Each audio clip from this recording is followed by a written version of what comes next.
Tout le monde considère ce moment comme l'un des plus grands de Naruto.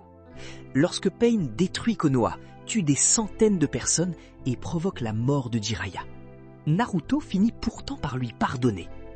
Et honnêtement, je pense que c'est l'une des décisions les plus discutables de toute la série.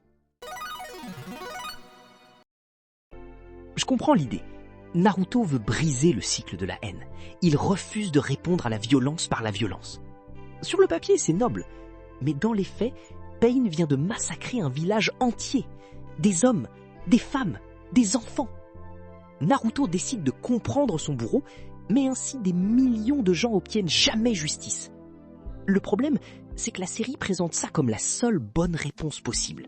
Comme si la compassion et la justice étaient incompatibles. Alors que non. On peut comprendre la souffrance de quelqu'un tout en le tenant responsable de ses actes, comme avec ce qu'ils ont fait avec Sasuke. D'ailleurs, Naruto et Nagato ne sont pas vraiment comparables. Oui, tous les deux ont souffert, mais Nagato a choisi de faire subir cette souffrance à des milliers d'innocents. Naruto, lui, a passé toute sa vie à refuser ce chemin. Il y a le même délire avec Gaara. L'enfance de Naruto peut être décrite en un mot, discrimination. Or, celle de Gaara est franchement plus variée et injuste.